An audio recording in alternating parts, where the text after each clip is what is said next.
د یو وخت خبره ده چې په یو کور کې یو غریب کس له خپلې ښځې سره اوسېده.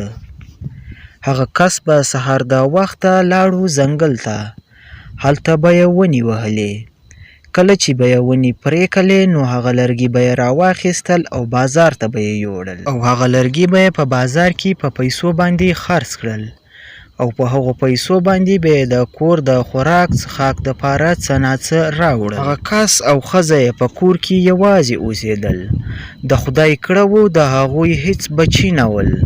د هغوی اولاد نه کېده. نو دوی د خپل ټیم پاس یا د خپل ساتیري لپاره ځان ته یو مرغۍ ساتلې وه چې هغه مرغۍ ډېره ښایسته وه او په ټول کلي کې یې ډېر زیات صفتونه کېدل.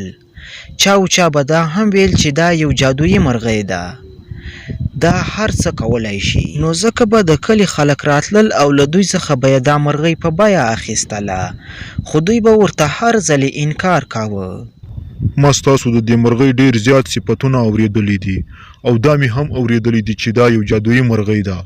دا هر څه کولی شي. دا رښتیا دي او که نه؟ اوس تاسو داسې وکړئ چې زه به تاسو ته ډېرې پیسې درکړم او تاسو به ډېر زیات مالداره شئ. دا مرغۍ ما ته راکړئ. ملک صاحب، دا هیڅ جادویي مرغۍ نه ده.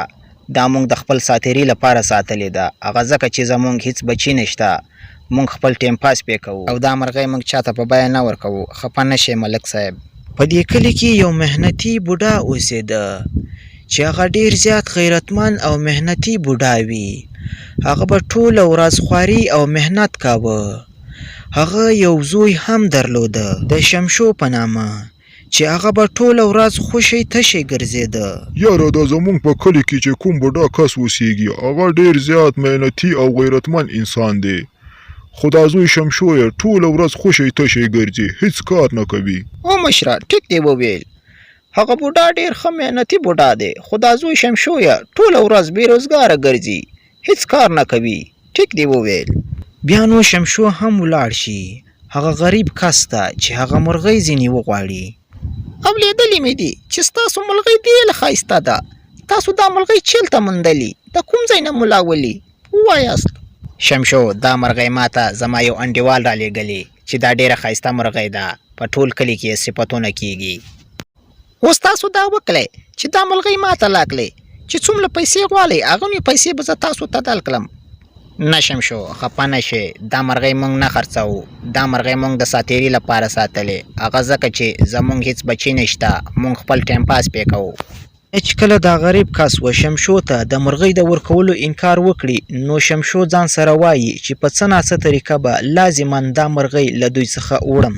یاله شمشو، دا مرغۍ خو یې لا نه کړه او ډېره ښایسته مرغۍ هم وله. دا مرغۍ به زه له دوی څخه خامخا ولم. داسې چل دی چې ماښام ته ولځم او له دوی څخه دا مرغۍ ولم.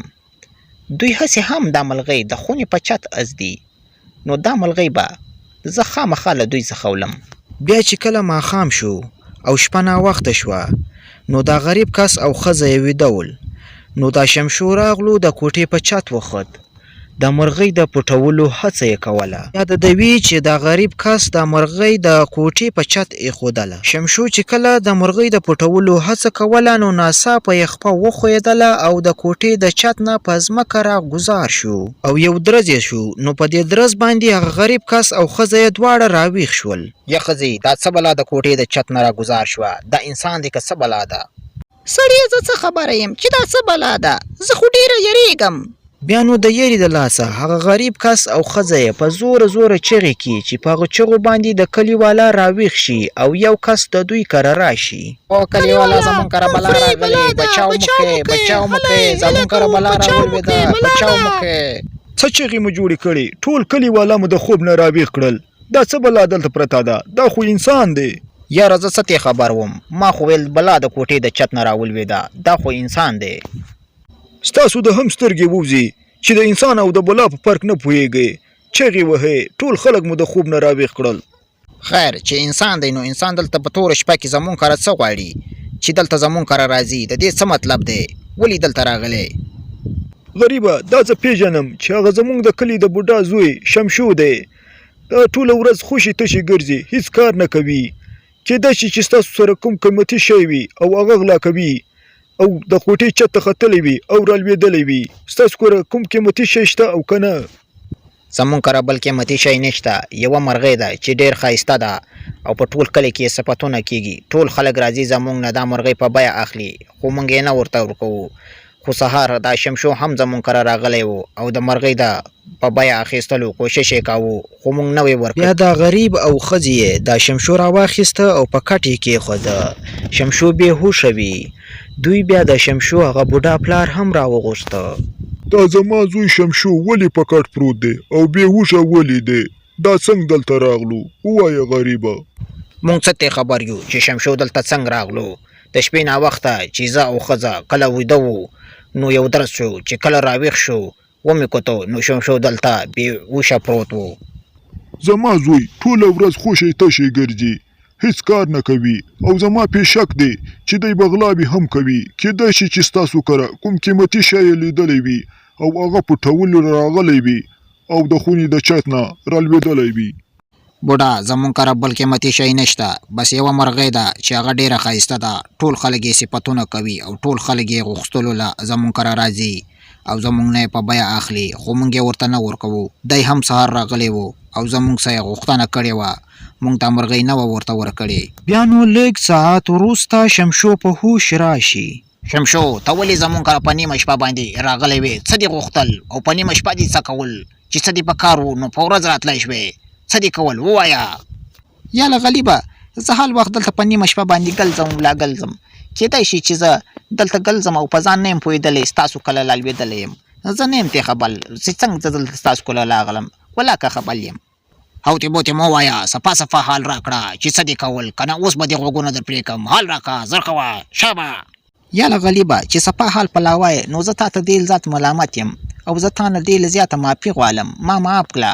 زه چې کله سهال تا له راغلم ما ول دا ملغۍ راکړه خو تا نه کړله بیا ما ځان سره یو فیصله وکړله چې شپې ناوخته به ول ځم او دا ملغۍ به ترې پلټوم زه ډېر زیات ملامت یم ما معاف کړه. یاره شمشو اوس دې معافوم چې دوهم ځل دا شام ونه کړې که نه نو غوږونه به در پرې کړم غوږونه خو څه کوې خو سر به دې در پرې کړم په نیمو شپو باندې هېڅ ګرځمه کار روزګار کوه ډېر بې روزګاره ګرځې بوډا پلار دی کار کوي او ته خوشې ګرځې فالتو ورک شه. بابا جانې ما وبخه بیا به داسې نه کوم دا ملغۍ ډېره زیاته ښایسته وله نو ځکه مې د پټولو هڅه وکړه.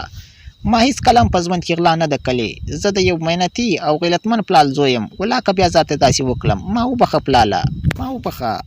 ته د بخښنې قابل نه یې او ته زما زوی نه یې زه څومره زیات محنت کوم څومره زیات خواري کوم صرف او صرف ستا لپاره خو ته غلاوې کوې ټوله ورځ خوشې تشې ګرځې ته زما زوی نه یې ورک شه زما د مخې نه بیا چې په مخه را نه شې ځه ولاړ شه.